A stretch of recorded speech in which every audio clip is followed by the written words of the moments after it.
Boa tarde, pessoal. Aqui quem fala é o professor Jorginho do Vice, certo? Agora será a nossa primeira aula de artes para o terceiro ano do João Batista Nascimento, certo? Vamos lá começar.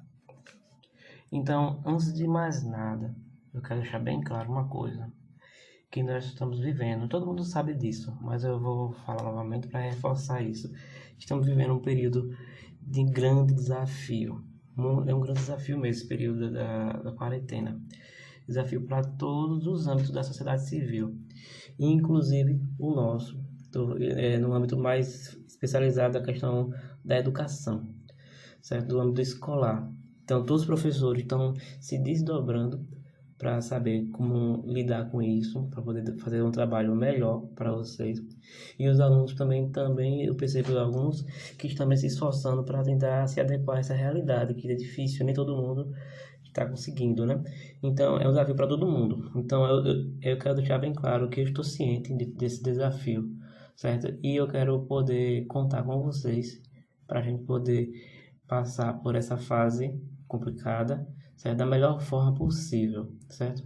Então, vamos nos somar para encarar esse desafio, certo? Para a gente começar, eu precisava falar isso para vocês, certo? Então, e logo em seguida, eu queria também aproveitar e ajudar vocês também, que eu sei que alguns relataram lá na pesquisa que está um pouco perdido, né? Em relação aos estudos, acha que esse ano está um ano perdido. Então, olha só, vamos tentar botar a cabeça no lugar. Sei que muita gente também pode dar não querer estudar nesse período, né? Então, eu fiz questão de fazer algumas perguntinhas para vocês. E espero que vocês anotem e reflitam sobre isso, para ajudar a clarear algumas coisas. Se algumas pessoas precisam, mas algumas pessoas precisam refletir sobre isso, porque vocês estão na última fase da educação escolar, né, educação básica, e pode ter acontecido algumas coisas que deixou passar despercebido, né? Então, primeira perguntinha que está aqui no slide, né? Para que eu estudo? Por que eu estudo? Certo? Reflita, não precisa responder para mim, certo? Pense para você mesmo, refletir sobre isso. Estudar para quê? Né? O que eu posso alcançar com os estudos, certo? Que às vezes a gente faz muita coisa no automático e não reflete sobre isso, né? E o que é estudar de fato? E além disso, como estudar, certo? São perguntas que ninguém me levantou para mim quando eu estudava também. Ninguém me fez essas perguntas e eu vejo como elas são importantíssimas para a gente poder colocar a cabeça no lugar e ir embora caminhando nessa vida de estudo, certo? Nessa vida de desenvolvimento humano que a educação nos proporciona, ou deveria nos proporcionar, né? Então, aí já começa a entrar no nosso campo, certo? Que é o porquê estudar artes. Essa pergunta já é clichê minha, quem é aluno meu do ano passado, quem já teve aula comigo, sabe que eu faço muito essa pergunta logo no início, certo? É só para relembrar, e relembrar, deixar esquentadinho na cabeça de vocês. Todas essas informações são muito importantes para a gente poder trilhar nosso caminho em seguida. Então, para que estudar arte, certo? Eu quero deixar bem claro, como eu já falei, que a arte é a linguagem. Eu botei esses dois rostos dessas pessoas aqui, porque elas vão se comunicar, se expressar, certo? E como eu falei, nem tudo que a gente quer falar, nem tudo que a gente quer expressar é possível expressar por palavras. A arte é mais uma das ferramentas humanas de expressão e comunicação, certo? Então, o ser humano que absorve a arte, que aprecia a arte, que faz arte, pode adquirir uma linguagem muito mais apurada de se expressar, certo? Depois a gente vai comentar mais sobre isso, essa questão da necessidade humana de querer se expressar, da linguagem e do pensamento, certo? Então, a arte sempre quer dizer alguma coisa. Quando a gente olha por esse olhar, aí a gente vê que a arte não é propriedade privada dos artistas. A arte é do ser humano. Todo ser humano precisa de arte, certo? Então eu coloquei essa imagenzinha aí pequenininha esse menino desenhando um barco no giz, certo? Tem um sol, tem um bonequinho. E já mostra já que desde pequenininho, né, as crianças têm essa necessidade de riscar. Aqui em casa mesmo, minha parede da minha casa é quase toda riscada com meu filho, risca tudo aqui, né?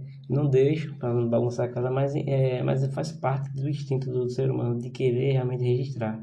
E isso a gente pode ver lá na arte rupestre, certo? Onde os homens ancestrais já deixaram a sua marca na parede. O motivo daquilo exato quase ninguém sabe. Existem várias especulações, certo? Mas uma coisa é fato: os seres humanos têm necessidade da arte. Todo ser humano nasce com essa necessidade da arte e do belo, certo? Olha só, essa imagem que eu coloquei agora aqui, com a cabeça toda colorida, umas fumaças saindo, né? Então, isso mostra a subjetividade e a complexidade dos sentimentos e das emoções humanas, certo? Que às vezes não tem forma nítida, concreta, certo?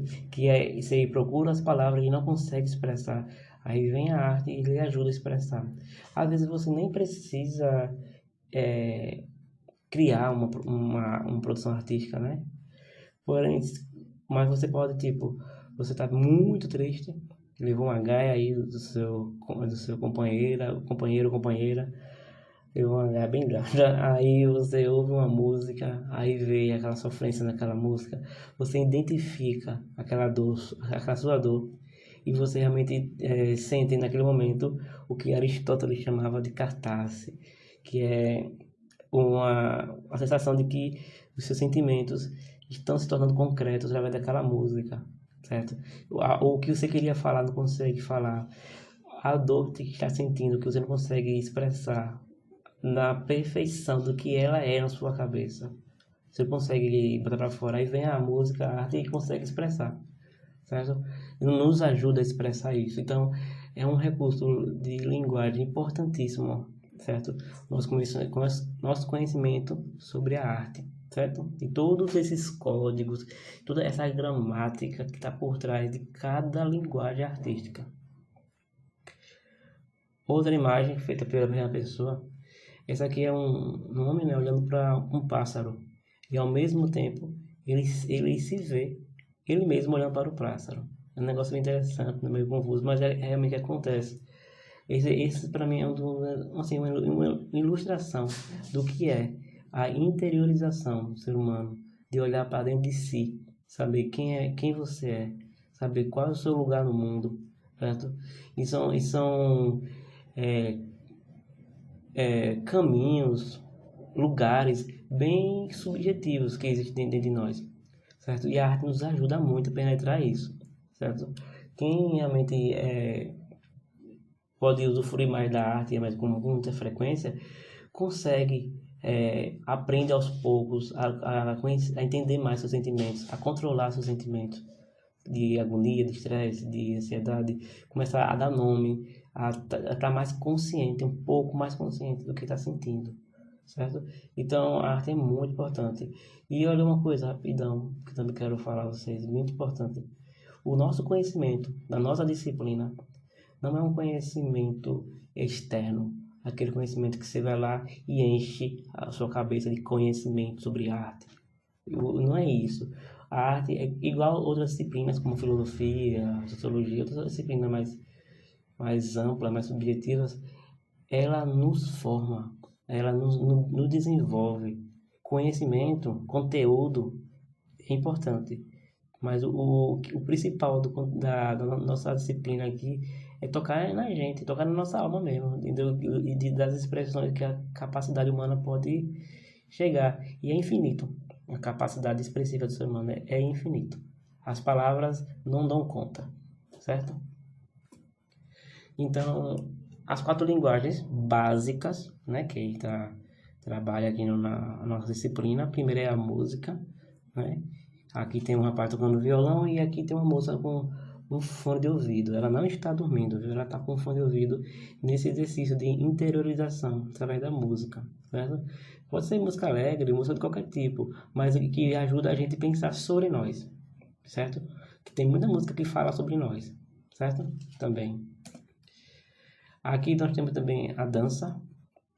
Dá pra ver o rosto dela, assim, um pouco de felicidade, do braço para cima, né? E a importância também da expressão corporal, da linguagem corporal, o quanto os certos gestos já comunicam, já expressa muitos sentidos, tem muitos significados, certo? E a dança usufrui disso e transforma isso em arte, organiza e transforma em beleza, certo? É muito mais do que uma dança, é uma dança só para movimentar o corpo, apenas por isso, mas uma dança com significado, carregada de expressão e linguagem. Outra linguagem é a linguagem do teatro, é a capacidade humana de reviver fatos que já ocorreram ou que nunca ocorreram, só ocorreu na cabeça de quem escreveu, certo? E todo mundo já passou por isso, de contar para outra pessoa um fato que já ocorreu. Já falei na sala um exemplo, eu acho que quando você está na rua, vê um assalto, vê um carro batendo, sei lá, algum episódio fatal, assim, bem que chama atenção. Você, quando chega alguém conhecido seu, você quer contar o que ocorreu. Rapaz, você não sabe o que eu vi um carro batendo ali, o cara brigando. Se possível, você muda a sua tonalidade de voz para imitar a voz do cara lá que estava brigando com o outro. Então, você faz tudo isso. E no teatro, o teatro vai mais além. O teatro trabalha o figurino, trabalha os personagens, o gesto. Se for para chorar, eles choram de verdade, certo? Eles expressam com tanta maestria que você acredita que é verdade. É o que vocês, a maioria de nós, consumimos nos filmes, nas séries que vocês assistem, certo? Então, o teatro é muito rico. E outra coisa importante também que o teatro nos dá, além do teatro, mas também na literatura, na leitura de romances e livros, situações da vida humana que você lê, você assiste, você nunca viveu aquilo, porém você tem um gostinho de leve, uma espécie de ensaio daquela experiência humana. Por exemplo, um personagem do filme, da história, do teatro, do livro que você está lendo, perdeu o pai, perdeu a mãe, sei lá, e ele me demonstra na obra, no filme, né, essa dor. E você está ali mergulhado nessa história, né? Aquela história não é real, está no papel, pode ter sido real, mas naquele momento não é, você está revivendo, você compartilha com ele essa mesma dor, junto com aquele personagem, e você sente essa tristeza. Tem gente que chora assistindo filme, chora lendo livro, certo? E isso é interessante porque a gente vive momentos que não é real. Mas quando ocorrer aquilo, parece que você já passou por aquilo, mesmo superficialmente, e lhe deixar um pouquinho mais forte, mas com mais experiência de vida, entendeu? E isso não é invenção minha não, muitos filósofos falam isso, que a literatura, o teatro nos ajudam a amadurecer, certo? A ter mais experiência de vida, certo? Então, uma dica aí para vocês assistirem filmes bons, né? Não apenas filmes comerciais, livros bons, não livros somente comerciais, certo? Que existe muito essa industrialização da arte que perde toda a riqueza da profundidade artística, certo? Então seja bem criterioso. A gente vai conversar sobre isso mais. E as artes visuais, que é a mais famosa e a mais estudada na escola, porque geralmente quando se fala em arte, só se fala em arte visual, como se a arte resumisse somente em arte visual, certo? Olhem só essa imagem aí, vejam só, o rapaz olhando para o quadro, certo? Concentrado, porque ele está vendo essa cena, desse quadro, que está um pouco desfocado, que o foco não é muito adequado, mas é ele, a atitude dele, certo? Porque o que ele está vendo, todo mundo pode ver, certo? Assim, porém, a depender da pessoa, ela vê coisas que outros não conseguem ver, que está no significado daquelas figuras. Então, eu vi um vídeo agora recentemente, assisti aqui, uma pessoa viajou lá para a França, foi lá para o Museu do Louvre, uma multidão de gente caminhando para lá e para cá, e poucas pessoas davam valor às obras que estavam lá. E quando dava valor era apenas para trazer um selfie, a obra de costa, ele de costa para a obra, fazia a foto e ia embora. Nem passava um tempinho para contemplar aquela obra, certo? Só para mostrar status, como se fosse uma pessoa inteligente, uma pessoa culta, que gosta das artes, mas não é nada disso, é só aparência, certo? Então é importante que o nosso olhar possa ver coisas além do que está vendo, certo? Então, um exemplo, eu não sei, já comentei, um exemplo foi Freud. Quem quer fazer psicologia vai ler alguma coisa de Freud, o criador da psicanálise. Ele teve uma época que ele ficou fascinado com uma escultura. Eu acho que foi a escultura do Alexandre o Grande, certo? Uma escultura que fica lá na Itália. Ele viu aquela obra, ficou dias seguidos, por um tempo longo, olhando para aquela obra e anotando os seus pensamentos, suas reflexões diante de uma obra de arte, captando aquela linguagem que realmente ele não conseguiria aqueles pensamentos que não consegue vir à cabeça olhando para o nada, só olhando para uma obra de arte, certo? Então, a riqueza. Aí eu me pergunto, o que é que ele está vendo que eu não consigo ver? Aí está aí a profundidade, a capacidade linguística de expressão que a gente pode adquirir através das artes, certo? Então, acabando essa parte de justificar, de botar a cabeça no lugar, preparar o terreno para a gente caminhar, certo? E também de motivar vocês a estudar nossos conteúdos, certo? Quais serão nossos conteúdos mesmo, de fato, que a gente vai estudar, certo? Que a gente precisa aprender. Ali só foi uma introdução. Então, terceiro ano, já está acabando. O foco de vocês seria a arte do século XX, a arte contemporânea, né? Chamada também de arte moderna. Porém, eu percebo uma certa dificuldade de muitos na questão de ver o que aconteceu antes para chegar na arte moderna. Então, esse conteúdo é conteúdo de primeiro e segundo ano junto. É muita coisa. Porém, eu quero passear com vocês, certo? Nessa linha do tempo. Olha a linha do tempo aí entrando. Nessa linha do tempo, certo? Para a gente poder caminhar rapidinho para chegar logo no século XX, que o foco é esse, certo? Então, vamos lá. Então, a arte pré-história, na arte rupestre, a gente vê os períodos lá da arte paleolítica, a arte neolítica, certo? E a gente vai dar uma visitadinha nisso aí. Já pode anotar isso aí, essa ordem, para quem quiser também pesquisar, porque um bom aluno é aquele que estuda além do que o professor ensinou, certo? Então já pode começar a pesquisar. Não vou aprofundar nenhum deles hoje não, certo? Eu vou passar só rapidamente para vocês se nortearem. A Idade Antiga, né, que a gente pode ver, tem várias etapas, mas eu selecionar algumas etapas para resumir, porque se eu fosse aprofundar tudo, não ia dar tempo não. Então, a arte egípcia, uma arte muito importante, né, que inspirou também os gregos, eu botei a arte greco-romana. A arte da Grécia é uma coisa, a arte romana é outra, porém tem muita semelhança e uma linha que dá uma certa continuidade. E por isso que até hoje nós nos referimos à arte greco-romana como arte clássica. Realmente foi o ápice naquele período da arte. Muito desenvolvimento intelectual, filosófico, político e artístico muito grande mesmo. Então, é um período muito importante. Você vai ver no período da história da arte da humanidade, o tempo todo o ser humano querendo voltar para a arte clássica, para o período clássico, porque eles sim eram intelectuais, eles sim sabem o que é democracia. Então, vamos voltar a viver igual a uma civilização clássica, né? Que até hoje inspira o mundo todo. E é o berço da nossa cultura ocidental. Depois vem a Idade Média, que de uma forma preconceituosa é chamada de Idade das Trevas, certo? Aí lá temos 3 períodos da arte muito importantes, que é a arte bizantina, que é o início, logo depois da queda do Império Romano. Depois tem a arte românica, que é mais no meio ali do período medieval. E por fim a arte gótica, que é o ápice da toda a arte que foi feita na Idade Média, certo?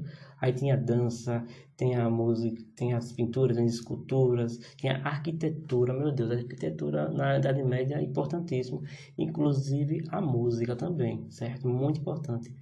Foi na Idade Média que a gente é a música da Idade Média que a gente consegue ouvir hoje. Nenhuma música antes da Idade Média a gente consegue ouvir, porque não tinha como registrar. Não estou dizendo que eles tinham gravador, não, mas eles inventaram o sistema de escrita musical. Graças a esse sistema a gente consegue tocar e cantar as músicas iguaizinhas como eram feitas na Idade Média. Foi um período muito urgente também. A Idade Moderna, que começa logo depois da Idade Média com o Renascimento, o Humanismo, certo? Aí tem Renascimento, arte barroca, arte neoclássica. Olha, tá vendo? Neo é novo. Clássica é o quê? A arte greco-romana. Mais uma vez ele querendo voltar. Renascimento. Renasceu o quê? A arte greco-romana. O tempo todo, certo? A gente vai ver esse retorno lá para a arte greco-romana. A arte greco-romana é topadona aí, viu? É da NASA, então presta atenção aí. Depois da arte neoclássica, o romantismo. O romantismo já é a última fase da arte moderna, da Idade Moderna, onde o homem já começa a quebrar todas as regras e quem manda em tudo não é a regra, é o meu sentimento. Aí que o negócio endoida. Aí vem a Idade Contemporânea, que aí começa com o impressionismo, o expressionismo, o dadaísmo, o surrealismo, cubismo, pontilismo, botei aí, mas serialismo, concretismo, o ismo, porque se não tem regra, se não tem verdade, tudo pode. Por isso foi o período com mais vertentes artísticas de toda a história da humanidade, a Idade Contemporânea, que nós vivemos hoje.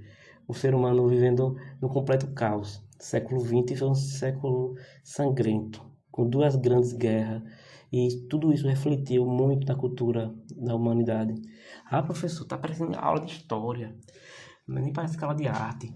Mas olha só, as disciplinas foram separadas para facilitar o estudo, certo? E quem é realmente inteligente consegue conectar todas essas disciplinas, todas. Certo? Conhecimento é um só, certo? Então não fica com essa ignorância de achar de que eu não posso tocar em outros aspectos, porque olha só, tudo está interligado, certo? E a capacidade que comprova a nossa inteligência é a capacidade de construir essa unidade, certo? De conhecimentos que nos amadurece e também nos desenvolve, certo? Pare de pensar em conhecimento como algo que você vai encher, tipo, vai encher o balde ali, vai coisa. Não, é para você ser, não é para você ter. Conhecimento não é para ter, conhecimento é para lhe ajudar a você ser alguém. Você é alguém, mas o todo conhecimento nos ajuda a amadurecer esse ser. Não é o ter principal, certo? Então, esse período da história da arte todinho que eu falei agora, eu botei esse degradê aqui de várias cores, porque eu gosto disso para exemplificar. Gente, na história da arte, na história da humanidade, uma coisa acabou, começou a outra aqui e acabou tudo certinho, não. Foi assim não. Olha só o vermelho para chegar no amarelo. Olha as várias modulações de cor, de clareamento para chegar no amarelo. É assim, tipo, aqui é a Idade Média, o amarelo é o Renascimento. Existe a transiçãozinha, que não é tão perfeita assim, não. Foi os historiadores que dividiram as coisas, mas não é estanque. Pá, daqui até aqui é neoclássico, daqui até aqui é romântico. Não, é a passagem de um período para outro, se dá dessa forma. Aos poucos, do amarelo pro azul, tem um verdezinho no meio aqui, que é mais ou menos o que, vai indo, vai evoluindo. A história da humanidade é assim, o ser humano é assim. Certo? A nossa cultura é assim, certo? Então eu degradei que eu botei aí só para exemplificar isso aí. Então, quais são as nossas atividades? Rapidão. Eu vou postar lá no grupo para vocês 2 vídeos bem curtinhos, chamado curta-metragem, certo? É uma linguagem artística, é um produto artístico que vai nos ajudar a retomar aquilo que eu falei no início, a nos preparar para estudar melhor, a pôr a cabeça no lugar, certo? De tanta confusão, de tanta pressão de emprego, desemprego, de doença, familiares que morreram, que pegou a doença, aquele desespero todo. Então é uma forma de tentar, peraí, deixa eu me organizar, deixa eu pensar. Então essas 2 obras vão lhe ajudar a pôr a cabeça no lugar, certo? Essa aqui é a escolha da vida, se eu não me engano, é a vida da escolha, uma coisa assim. Esqueci o título agora. É muito interessante, não vou dizer nada não, assista, certo? Vocês vão ver e tente para captar qual a mensagem principal desse curta. O outro é Vida Maria, certo? Tente refletir sobre ela também, essa historinha pequenininha dessa menininha aí, certo? Escrevendo o nomezinho dela lá em cima da janela. É um curta famosíssimo no Brasil, ganhou vários prêmios e é uma obra de arte. As 2 são obras de arte modernas, né? Da tecnologia, né? Que veio do teatro, foi assim, que conta uma história, mas é algo muito tocante. Preste atenção nessas 2. E, por fim, eu quero desejar a você muita força para vencer os desafios, as dificuldades que nós estamos enfrentando agora. E coragem, certo? Nenhum desafio é vencido com frouxidão. Pessoas frouxas, tem que ter coragem. mesmo com medo, vamos encarar tudo isso aí, certo? Aí continuar vivendo, continuar nos desenvolvendo e continuar crescendo nesse caminho da vida, certo? E tá aqui o nome e obrigado. Qualquer coisa a gente se fala aí nos nossos meios de comunicação que nós temos definidos. Obrigado, pessoal. Deus abençoe.